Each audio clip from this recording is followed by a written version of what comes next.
He's not really going to accomplish anything. Singe is chasing Cho as well, but Cho is full health. You know, they're not really going to do anything.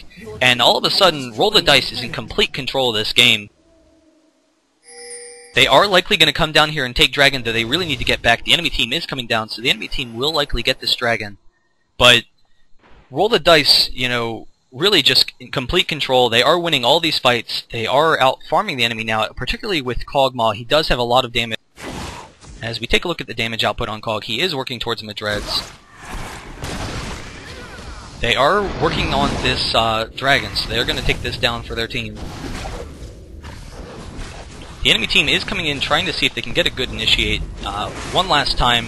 Brand throwing down his ultimate on Nocturne. Nocturne shields the ultimate, but the Ash Arrow goes off on the Nocturne. Nocturne's going to go down very quickly, but not before he's able to take out Brand. And Cog is just wearing away at Udyr now. They did take down most of their team, and Udyr actually is able to pick up Cog, but, you know, that's everyone, basically. It's Singed versus Cho, Swain, and Soraka. So another fight goes to Roll the Dice. Ash actually lived. I thought that she had gone down. She is very low health, so Cho is going to try and chase her down. He is going to get very close. Ash will need to watch out. He's going to throw down the Rupture, and it's going to be very close to hitting her. She does throw the slow. He is not going to get in range for the Rupture, just barely out of range. If that slow hadn't hit, you know, he would have been close, but definitely a good job. And you see that Swain is actually building a Realize. I'll take a look at the items again. Swain is working on that Realize. The slow will help him out a lot, and the HP. He knows he's not dying very much now, so he really just needs to focus on getting blue. As long as they can keep blue buff on Swain, they will be looking pretty.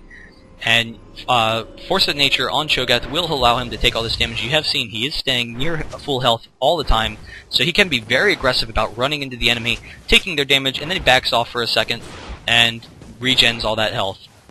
The enemy team, Brand does have a significant amount of damage. He has that Rabadon's along with the Void Staff, but unfortunately he's not really getting the damage off on the people he wants to. He really needs to take out Kog'Maw and Swain. And Swain is getting pretty tanky. He hasn't built any tanky items, so I'm a little surprised that they're not focusing him down because of the amount of damage he is dealing in fights. And you see Kog'Maw actually does have a Madreds now, so Kog'Maw is going to be eating people's health away very quickly. You know, not a lot to say about their items. Ash does have some good DPS items now. She does have that Infinity Edge and is almost done her Phantom Dancer. But Roll the Dice is going to push down top lane. They do pick up top lane. And unfortunately, they're a little cut off. They do want to back up. TSC being very aggressive, walking through the jungle, trying to get an initiate. And Udyr and Singe are actually coming out. But the snare from Swain and Cog is able to deal his damage. Nocturne ults into the middle of them. He gets his damage off onto Taric and Brand. Brand is going to go down. Udyr is very close to going down. Udyr does go down. And Singed is very close to going down. Nocturne will die to Ash, but Ash isn't able to get any damage in that fight, really. She's just kind of there for the tail end, and Roll the Dice is just bursting down the enemy team. Unfortunately, Soraka chasing after Ash by himself, and Ash does take him down very quickly. This is going to be a pretty even exchange. Who's going to win? Kog'Maw just barely getting the kill onto Ash. Ash would have definitely gone down afterwards, but you know, it would make a big difference. Now Cog is going to be able to take another tower, and you know, it really is kind of in a dire situation for TSC. They do need to watch out that they aren't going to lose this game shortly. These fights aren't really going the way they want to. They're being a little bit too aggressive with charging the enemy, and as a result, because you know their tanks, their Udyr and Taric and Singe are just chasing down the enemy, it means that Brand and Ash are kind of being left behind and aren't able to get off the damage on the targets that they want to.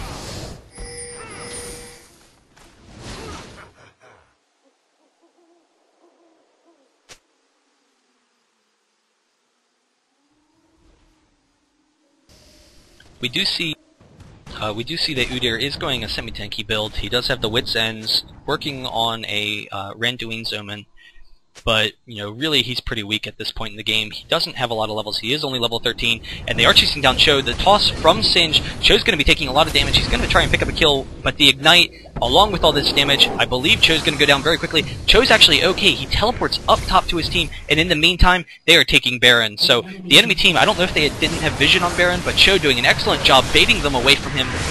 They do take Baron. The arrow does go onto Nocturne, and they're finally able to pick up Kog'Maw. That's what they wanted to do. But unfortunately, Ash is taken down very quickly. She's actually just barely surviving, but she does go down. And then all that damage from Swain, he doesn't have any mana, though. So if Singe can get some damage, Cho'Gath is going to be able to take down Udyr. There's Udyr with the Rupture. Unfortunately, I don't think they have the damage to take out Singe, so Singe might want to be very aggressive here because Swain doesn't have really any mana to take him down, and Cho'Gath isn't going to do a lot, but he does fear that Lizard buff on the Cho'Gath. But this is going to be another inhibitor for Roll the Dice. And unfortunately, you know, pushing those inhibitors down, pushing slowly into the base.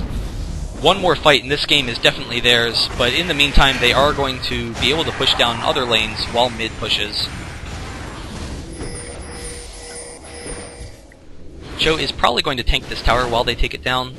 They do need to back. The enemy team is all respawned. Ashe will have the arrow, so they are going to chase down Cho'Gath. He is taking some damage. Ashe is not throwing off her slow there. She finally toggles the slow. That was a little bit surprising. Cho'Gath does flash over the wall, so he will be okay. They will be able to recall, buy their items, and regroup. Bottom tower very close to dying. Might die to this minion wave. There it goes. It dies to this minion wave. And Swain, not really a lot of you know, tanky items, but he has strong utility items, and he is working on a Will of the Ancients. That spell vamp will definitely help him out a lot. He will, as long as he has the mana, just be able to run around the enemy team and take even less damage than he is right now, which is none. So he can be very aggressive for his team and hopefully keep the damage off of Cog, which is really what they want to do. As long as they keep the damage off of Cog, they are you know, in a good position here. Cog is going to try and chase down Udyr. Udyr, generally, you get tanky not from health items, but the Cog damage will eat through that shield very quickly, so unfortunately, you know, the shield won't help him out that much. It is kind of more for burst.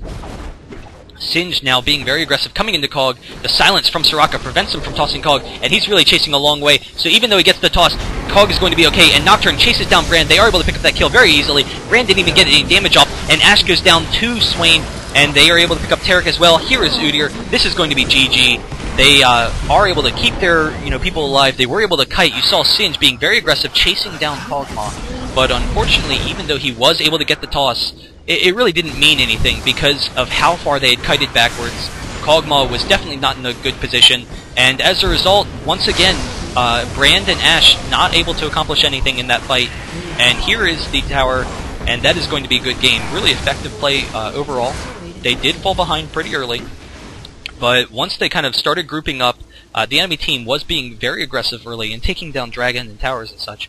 But once they started grouping up, they did have these really strong tanks to stand in front of Kog'Maw, who did farm up that damage and was able to kind of mow down the enemy team. And really the key is that, you know, Brand and Ashe had a significant amount of damage, but Singed and Udyr were kind of out chasing them. And so Brand and Ashe were never really able to effectively get their damage onto the enemy.